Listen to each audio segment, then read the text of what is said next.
Takeoff's mother is now publicly exposing his father for allegedly trying to claim $26 million from an estate he had no part in building.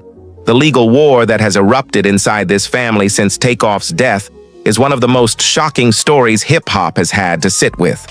A woman who raised her son alone, who stood through every year of struggle before the fame arrived, is now in a courtroom fighting off a man who reportedly vanished during those years, but resurfaced the moment a fortune appeared.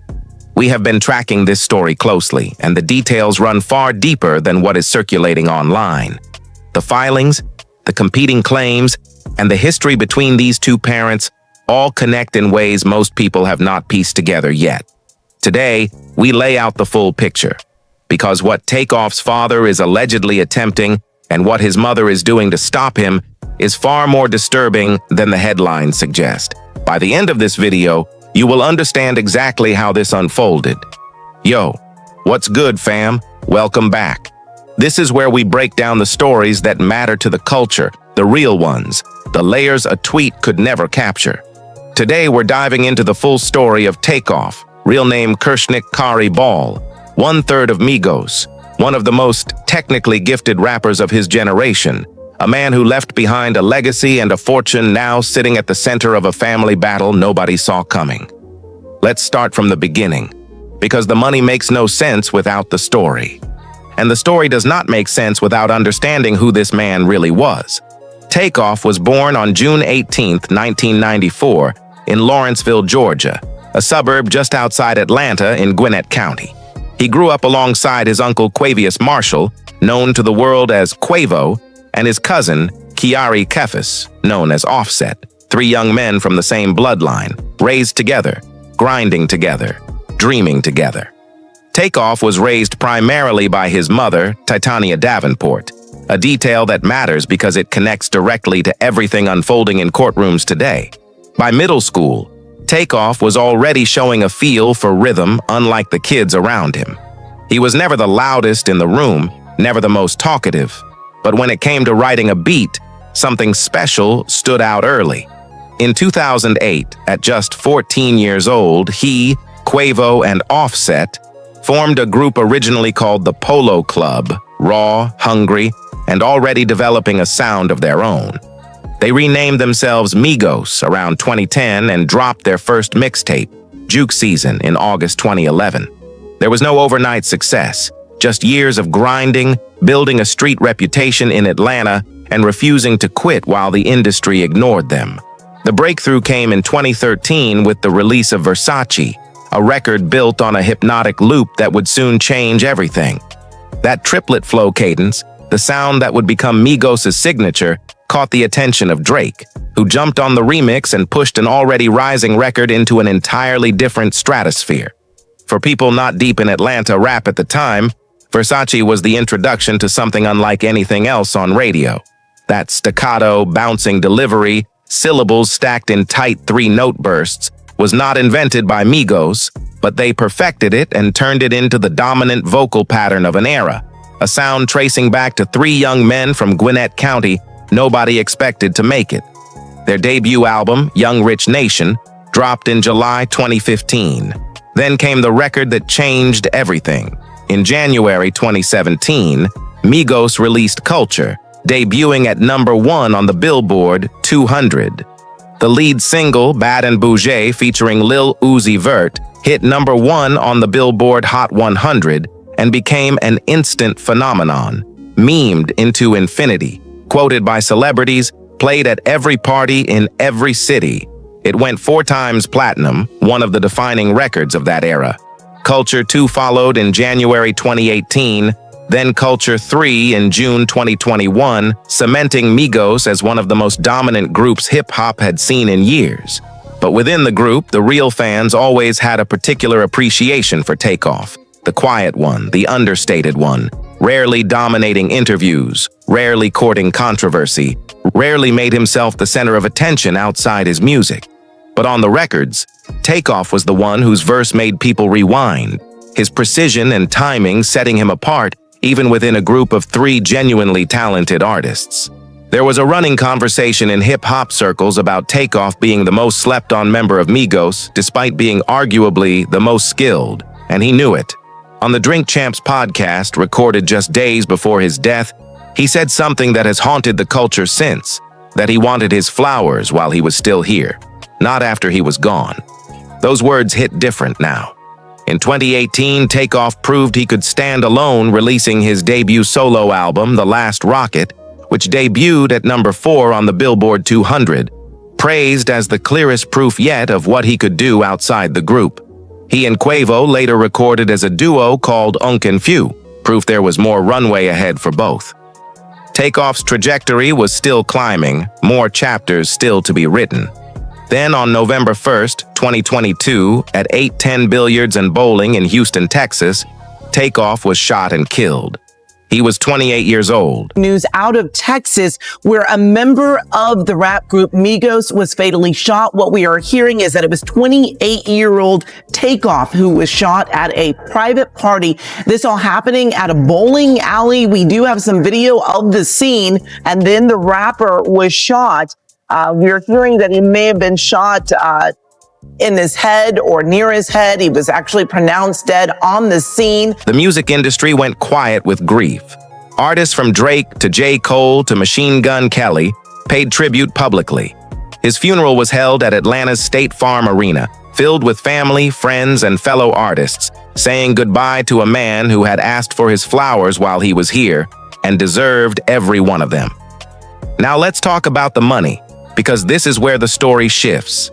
At the time of his passing, Takeoff had an estimated net worth of approximately $26 million, a figure widely reported and repeatedly referenced in the legal proceedings over his estate. To understand that number, you have to understand how wealth gets built at the level Migos was operating. The biggest source of income for Migos during their peak was touring.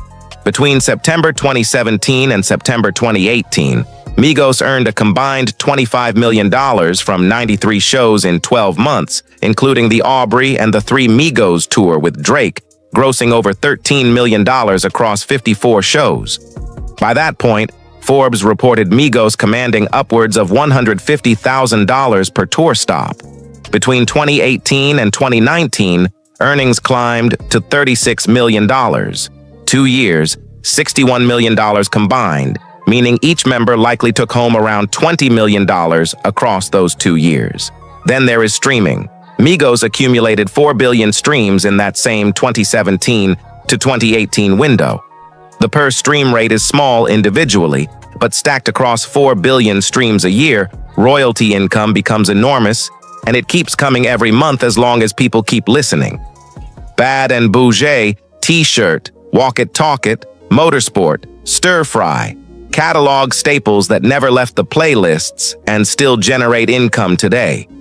Migos also built income through brand deals, Beats by Dre, Mountain Dew, Champs Sports, Avian Jewelers, and a deal structure that, after leaving 300 Entertainment for Quality Control in 2015, pushed per-show earnings from around $30,000 a night to upwards of $60,000, eventually reaching that $150,000 figure. Takeoff also launched an NFT collection, Apes in Space, that sold out 10,000 units in a single week. He was not just earning, he was building. But here is what most people outside the music business do not fully appreciate, and it is crucial for understanding why this dispute is so serious. The most valuable thing Takeoff left behind is not cash sitting in a bank account. It is his music catalog, his share of the master recordings, his publishing rights, his stake in Migos' collective output, and his solo work. These are assets that do not expire. Every time a Migos song streams anywhere in the world, royalties are generated. Every time Bad and Bougé gets licensed for a film, a show, a commercial, or a video game, a synchronization fee is paid to the estate. Every time a song plays on radio or in a public venue, performance royalties are collected. This income does not stop because the artist passed away, and tragically, it often increases after a beloved artist dies because of the streaming surge that follows. Takeoff's catalog is a financial engine that will keep running for decades, and whoever controls that estate controls the engine. exactly what is now at the center of this legal battle. So here is the actual situation, the reason this video exists. When Takeoff died on November 1st, 2022, he died intestate, the legal term for dying without a will. No documented instructions, no named beneficiaries, no executor, nothing. At 28, with $26 million built and a catalog worth far more over time, Takeoff left no roadmap for any of it. In that absence, the state of Georgia stepped in. Under Georgia's intestate succession law, when a person dies without a will, a spouse, or children, the estate passes to the next of kin, in this case his parents, his mother Titania Davenport, and his biological father Kenneth M. Ball. That is where this story gets complicated. Titania Davenport, the woman who raised him, moved first. In June 2023, she filed a wrongful death lawsuit against the owners of 810 Billiards and Bowling, the venue where Takeoff was killed, alleging failed security that night, no screening at the door, no after-hours controls, no enforcement of safety standards, despite reportedly knowing about a history of violent incidents there. She sought more than $1 million in damages from the venue and the LLCs tied to its ownership, a significant undertaking representing a mother's attempt to hold someone accountable for her son's death. Then Kenneth Ball entered the picture, and that is where this situation became what it is today. According to reporting from outlets tracking the filings, Kenneth M. Ball moved to join the lawsuit as a third-party intervener, someone not originally named in a case who claims a personal stake in its outcome and seeks to formally join it. His legal team argued he too had suffered substantial pecuniary loss as a result of his son's death, that Kenneth Ball, as the natural parent of Takeoff, had suffered substantial past and future pecuniary loss, including funeral expenses, psychological expenses, and loss of advice, counsel, services, care, maintenance, and support.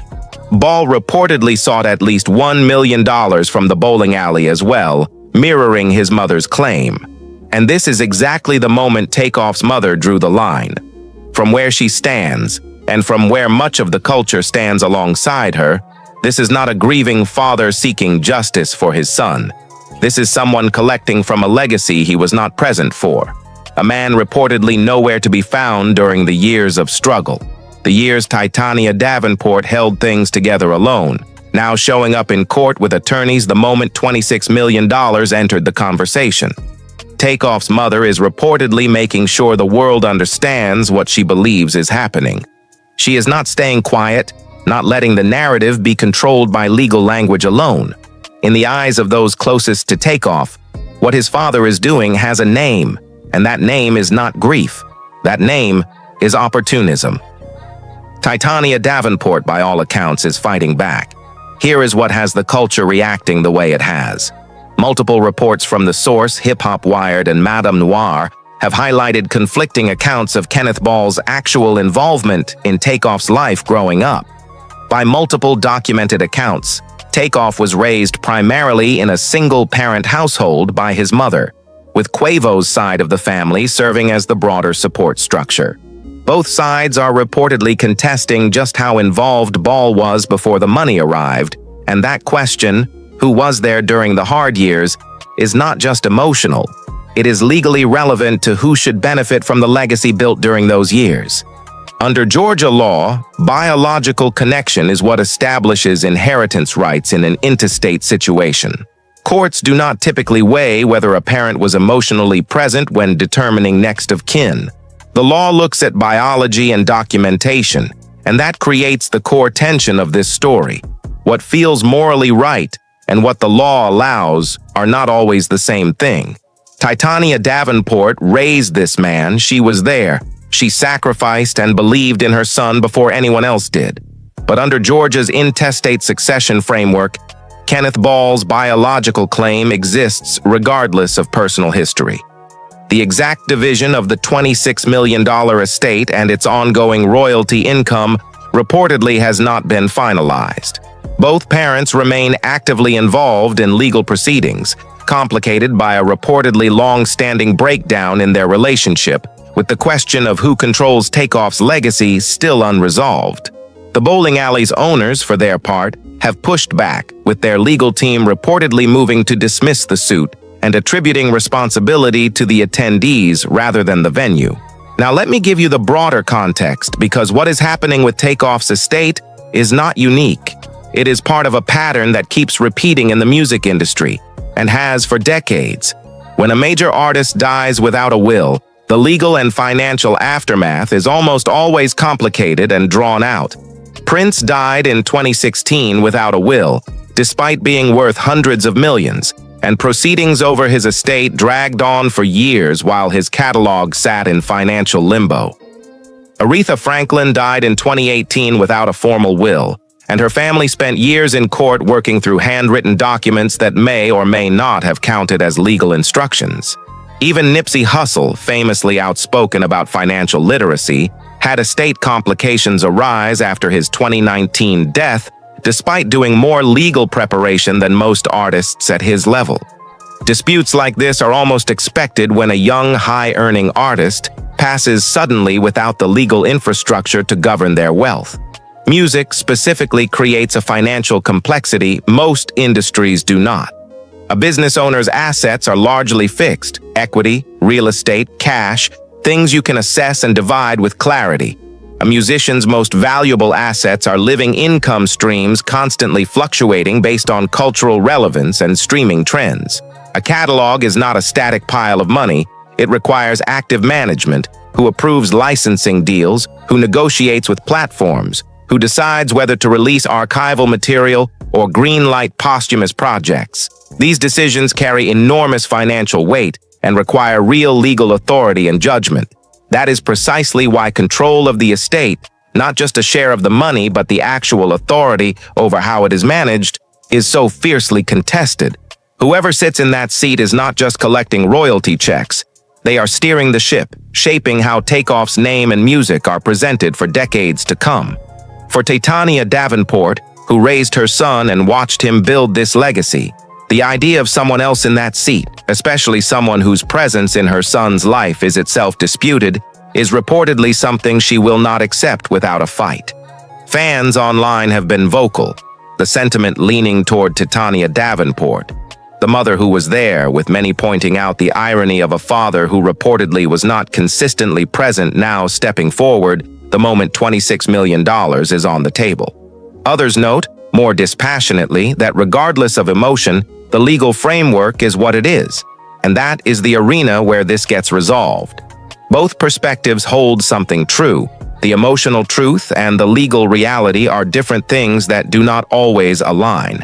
What this also highlights is the critical importance of estate planning for anyone building serious wealth.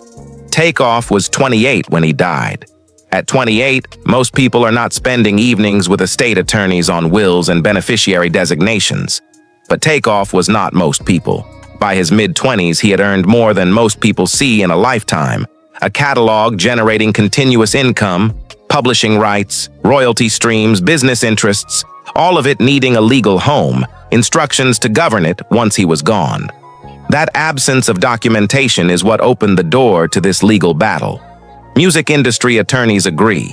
A will alone is not always enough at this level. What's recommended is a full estate plan, trusts for ongoing income, clearly designated beneficiaries, an administrator who understands the music business, updated designations across every account. The goal is architecture airtight enough to survive death without becoming a source of conflict. It costs money to build that in advance, but far more in attorney fees and family relationships when it does not exist and courts have to build one retroactively. Through every filing and headline, the music keeps playing. Bad and Bougie is still on playlists. The Last Rocket is still streaming. Takeoff's verses on Migos' records are still quoted by fans who loved him then and love him now. The legacy is intact, the art untouchable. Whatever happens in court cannot reach the music or diminish what he built for hip-hop. That part is permanent. But the financial dimension, the catalog, the royalties, the income tied to everything he recorded is very much in motion, and how it resolves determines who benefits from his work for decades ahead. It determines whether his mother, who raised him and watched him become who he became, gets to steward that legacy, or whether a process built on paperwork produces a different outcome entirely. That is the real weight of this story, why the culture is watching, Not just the numbers, not just the drama, but because at the center of it is a man who deserved his flowers while he was here and whose memory deserves protecting by the people who claim to speak for him. So here's the real question. If the courts side with biology over loyalty, with paperwork over presence, what does that say about how this industry protects the people who actually did the raising? Let me know where you stand in the comments, and if stories like this are why you're here, hit subscribe so you don't miss what happens next in this case. We'll see you in the next one, fam.